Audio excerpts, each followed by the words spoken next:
Okay, our test tomorrow will consist of 5 multiple choice questions.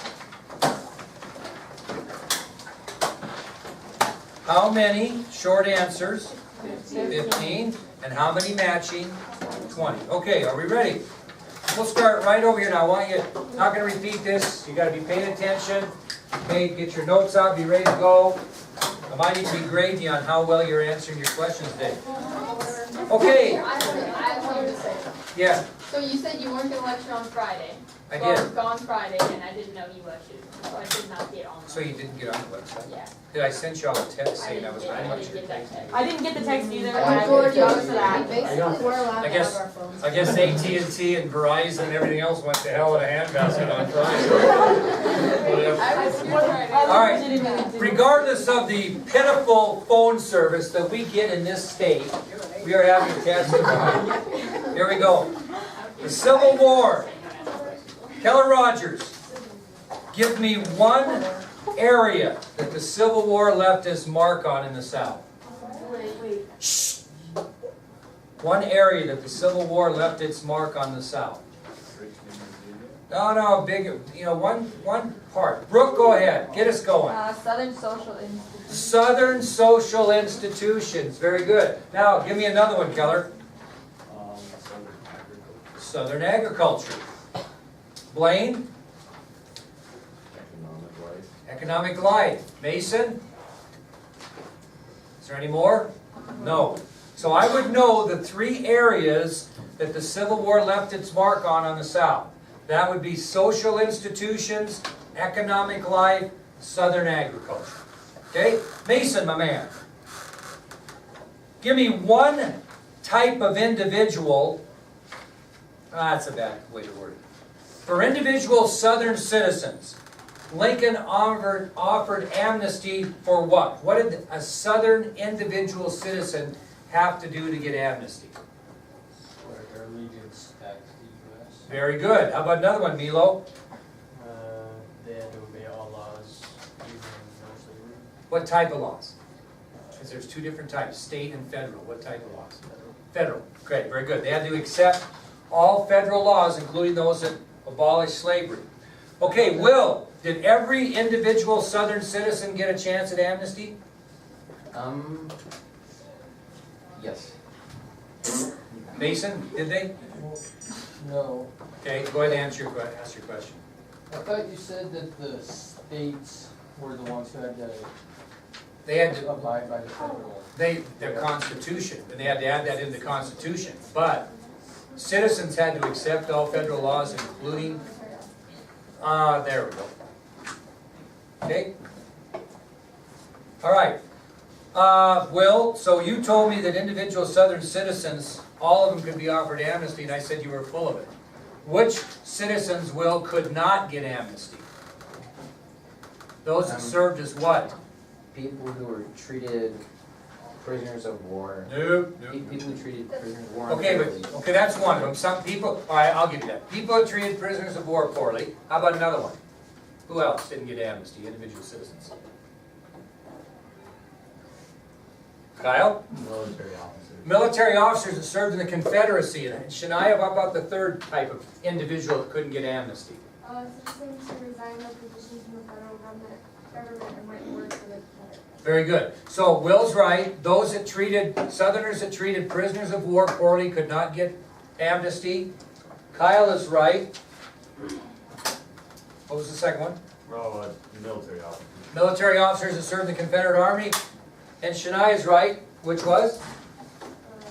People that resigned from the federal government and went and worked for the Okay. Remember, they had to be working for the federal government, resigned their position in the federal government, and went to the Confederacy. Okay, very good. Okay, that was, okay. Tell me, if you would, Talon, what Senator Charles Sumner of Massachusetts expected we do for black Americans? He said he wanted us to guarantee legal equality and insisted that we educate them on their responsibilities. Very good. And Megan, what did Senator Thaddeus Stevens demand concerning black Americans? He wanted to punish the South and he was mad about how the blacks were treated. Okay, he wanted to punish the South because of all the injustices and discriminations that black Southerners had suffered. Okay, very good. What did the Wade-Davis bill state? Give me one thing there, Mackenzie, that the Wade-Davis bill stated. It established a new constitution that stated that they recognized the freedom of black Southerners. Okay, now they did, the Wade-Davis bill didn't establish that. They said that who would have to establish that? States. Okay, the Wade-Davis bill stated that Southern states would have to establish new constitutions that recognize the freedom of black Southerners. So the Wade-Davis bill did not establish a new constitution. It stated that each Southern state had to establish a new constitution that recognized the freedom of black Southerners. Okay, Soraya, what's another thing the Wade-Davis bill did? It called for stronger measures for the states to be put into the union. Which, well, not really. It really didn't. It agreed with Lincoln's, which was what? It actually supported Lincoln's. What was Lincoln's? Wait, it supported something? It did. The Wade-Davis bill supported Lincoln's way to get states in, which was what, Taylor? I thought this was the bill that was made to oppose Lincoln's plan. No, it was, but they accepted this part. They did. They wanted, say what you said again, Soraya, because you're right. What'd you just say? They called for stronger measures for the states to be put back in. Right, and the stronger measures, number one, was that a southern state had to establish new constitutions that recognized the freedom of black Americans. Another thing they did to make it stronger was what? 10% of the. Well, no, that was, you're right, but that's what they do to make it stronger. Oh, the political, Right here, shh, go ahead. political position could only be given to those loyal to the union. That's right. So let me explain this so you don't get confused. The Wade-Davis bill did want stronger rules for southern states to come in the Union. The first thing they stated was actually that political power would be given only to Southerners who remained loyal to the Union. The second thing they said that was stronger is that each state in the South would have to establish new constitutions that recognized the freedom of all black Americans. But they did agree with Lincoln's other part, which was, that's the only thing he offered. They didn't think it was strong enough, so they added these other two. But what did they accept that Lincoln said? Go ahead, you were going to say it. Yep. Go ahead, let her answer the question first. The 10% pledge of the Confederates that had voted. Okay, let's get a little more specific. A southern state could return to the Union when what? 10% of the people that voted pledged their allegiance to the. There you go. Now let me make this clear. The Wade-Davis bill did do exactly what Soraya said. It wanted stronger measures for a southern state to get back in the Union. All Lincoln said they had to do is that 10% of the citizens that lived in the southern state that voted in the election of 1860 had to give their allegiance to the Union. The Wade-Davis supporters didn't like that only. So they added to that the fact that political power would be given to Southerners that had remained loyal to the Union. They were the only ones that would get any political power. And that Southern states would establish new constitutions that recognized the freedom of black Southerners. So you're right, but did the Wade-Davis bill state political power be given to Southerners that had remained loyal to the Union? Yes. Did the Wade-Davis bill state that Southern states would establish a new constitution that recognized the freedom of black Southerners? Yes. Did the Wade-Davis bill state that Southern states could return to the Union when 10% of the citizens in each state who voted in the election of 1860 pledged their allegiance to the Union? Yes. Okay. All right, good. Short answer questions. Courtney, give me 3 political positions that were held by Andrew Johnson prior to him becoming President of the United States. 3 political positions Andrew Johnson served in prior to becoming President. Andrew Johnson.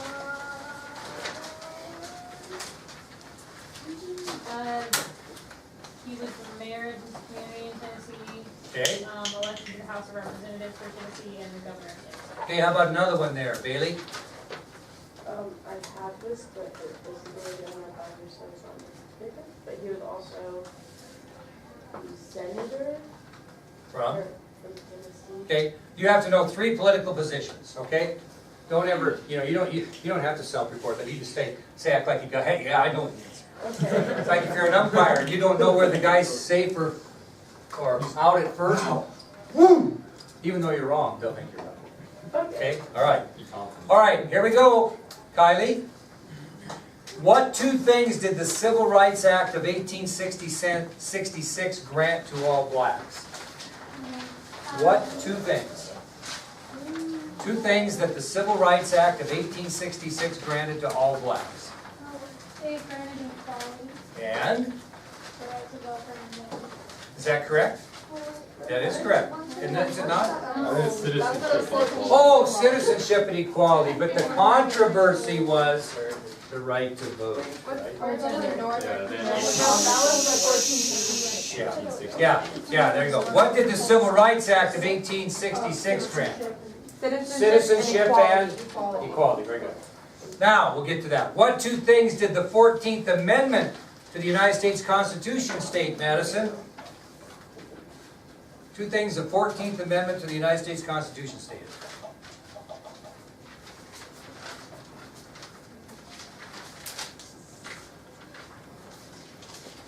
Two things that the 14th Amendment to the United States Constitution stated. Stated that all male citizens had the right to vote, right? Yep. What's the other thing it stated? All people of the United States are citizens. Very good. That all people of the United States are citizens of the nation, and then it did give all men, black and white, the right to vote. Okay, let's see here. Chantel, tell me the two things that the radical Republicans first accused President Johnson of to defame his character. Before they went to stronger measures, they accused him of two things to try to defame his character. What were they? Started a couple rumors about him. Being a drunkard in office. Being a drunkard in office And having loose women in the White House. and having loose women in the White House. Well, regular women wouldn't have been a problem. Loose women, yes. Way to just hit her right between the eyes and not be afraid of that, because that's what happened. Megan, what did the Tenure of Office Act of 1867 require of the President of the United States? But they had to get approval from the Senate before removing anyone from their cabinet. Very good. That the President had to get approval of the Senate before removing any members of the Cabinet. By the way, Cody Baumstark, who was President Johnson kind of interested in firing within his Cabinet because of his disloyalty? Very good. Okay? Wait, did Ed win or Ed no? Edwin. Well, how many stands are there?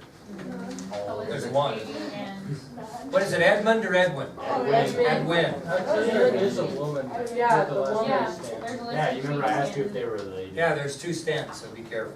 Okay, we'll get to her. It was the civil rights. Yeah, they- all right, we'll get to her. All right, here we go. Passed her, but I know you're going to get this because you're all over this whole thing, I bet. I'm counting on you right here. What was the name of the Pulitzer Prize winning book written by Senator John F. Kennedy that included Edmund G. Ross? Come on, be a little courageous and stand up and answer this. Give us a profile of it. Let's go. Profiles in courage, kids, not of courage, through courage. It's the name of a book, you have to have it right. Profiles in courage, underline. Yes. Yeah. Profiles in courage, underline. Underline, yes. So do titles of books have to be underlined? They should be. Not They should, they're italicized and usually underlined in this class. But if it's We're back. No, if you save the italicizing or whatever it's called, we underline it. Okay? All right. Keller Rogers, give me one reason that historians believe that Andrew Johnson was a misfit for the presidency. One reason.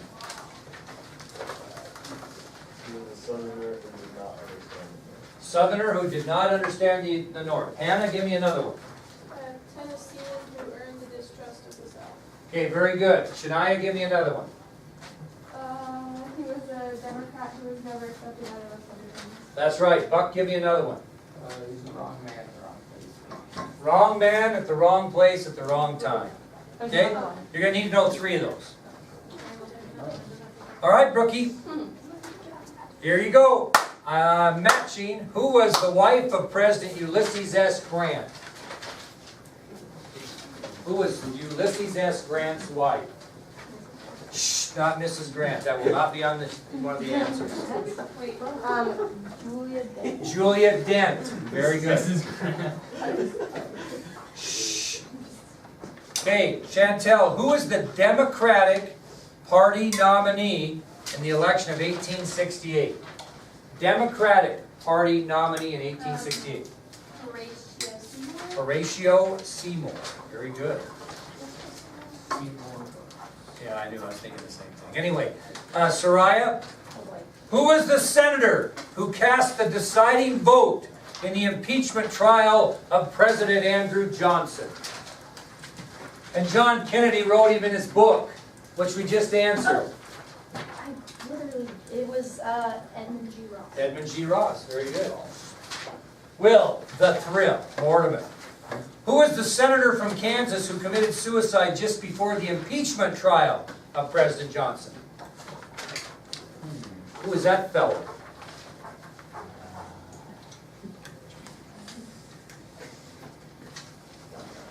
Spent so much time eating at Jimmy John's, you can't figure it out. And you know what I else I'd appreciate you doing? I saw you driving today in the wrong lane. Who was the senator? Senator from Kansas, who was it? Jim Lane. Jim Lane, very good, okay, Jim Lane. All right, Kyle, who was the woman who led the protest against the passage of the 14th Amendment to the Constitution? It's way back. Who is it? It's Stanton, but what's her name? What's her name? Elizabeth Cady Stanton. Elizabeth Cady Stanton, very good.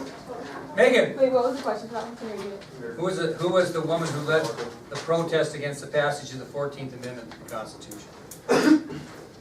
Who did I call him, Megan?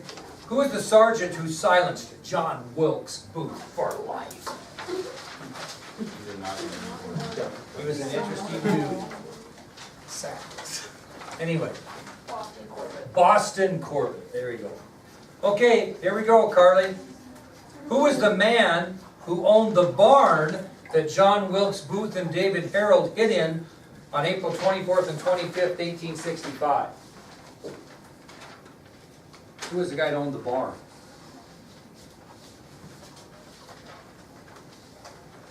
Did you just say his name? No. Oh, Richard Garrett. Richard Garrett owned the barn. Boston Corbett did the shooting. I thought you said. All right, here we go. Madison, my dear. Maybe he's got a finger there. Who was the Secretary of War who stated after President Lincoln's death, "Now he belongs to the ages"? Edwin Stanton, very good. Wait, Yeah. name again? Edmund Stanton. Edwin?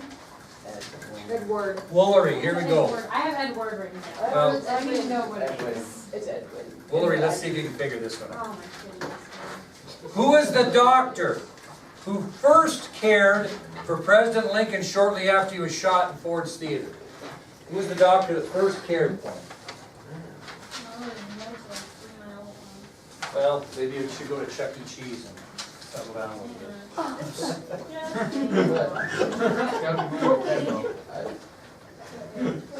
Settle down. Mason. Shh, she's about to get a Leal on it. Charles Leal. Charles Leal? Okay. I don't. Yeah, that's right. Nice job. Charles Leal. Okay. Moving on to Taylor.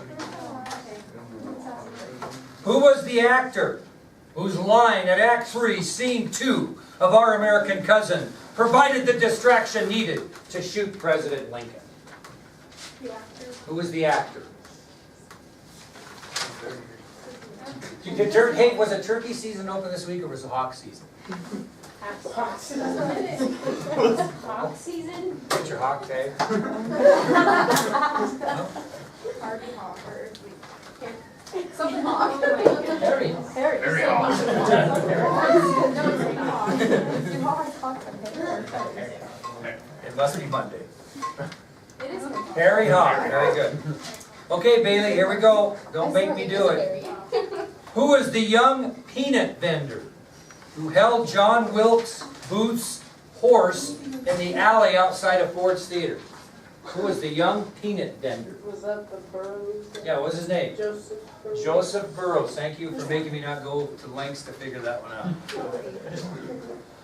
Okay, Mackenzie, my dear, who was the military officer who chose to bring his fiancée to the play performance at Ford's Theater with President Lincoln and his wife?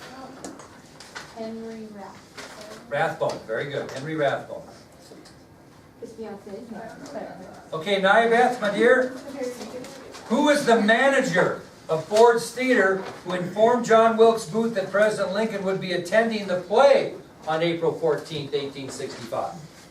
What was that guy's name that was the manager at Ford's Theater?